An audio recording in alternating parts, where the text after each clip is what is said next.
ஜின் அப்படின்னா நிறைய பேர் சொல்லுவாங்க அதெல்லாம் கிடையாது அப்படின்னு சொல்லிட்டு. பட் கொஞ்சம் விவரம் தெரிஞ்சவங்க, விஷயம் தெரிஞ்சவங்க வந்து ஐயோ ஜின் எல்லாம் பயங்கர டெரர்ப்பா, அதில் கூட நல்ல ஜின் கெட்ட ஜின்லாம் இருக்குது அப்படின்னு சொல்லி சொல்லுவாங்க.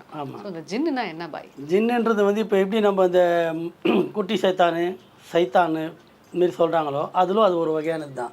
ஏன்னா இந்த ஜின்னுன்றது வந்து கடவுளால் படிக்கப்பட்டது. அது ஏன்னா மனிதர்களால் படிக்கப்பட்டது தான் இந்த சைத்தானு குட்டி சைத்தானெல்லாம் இதை உருவாக்குறது.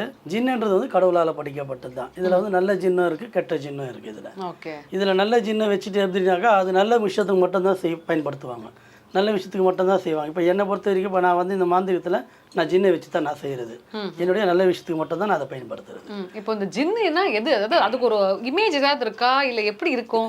இமேஜ் எல்லாம் ஒன்றும் கிடையாது. அதை அடையணும், அது ஒரு சக்தி, அது ஒரு அடையணும். அதை அடையணும்னா நார்மலான ஆளுங்களால் முடியாது. அதை வந்து நம்ம நல்லா குரான் ஓத தெரிஞ்சவங்களா இருக்கணும், ஐ மீன் அதை படிக்க தெரிஞ்சவங்களா இருக்கணும். நல்லா படிக்க தெரிஞ்சவங்களா இருந்தால் அதை நம்ம அடையலாம். அதை அடையிறது பெருசு இல்லை, அதுக்கு உண்டான வேலைகள் நம்ம கொடுக்கணும். கொடுக்கலன்னா அது நம்மளை திருப்பிடும்.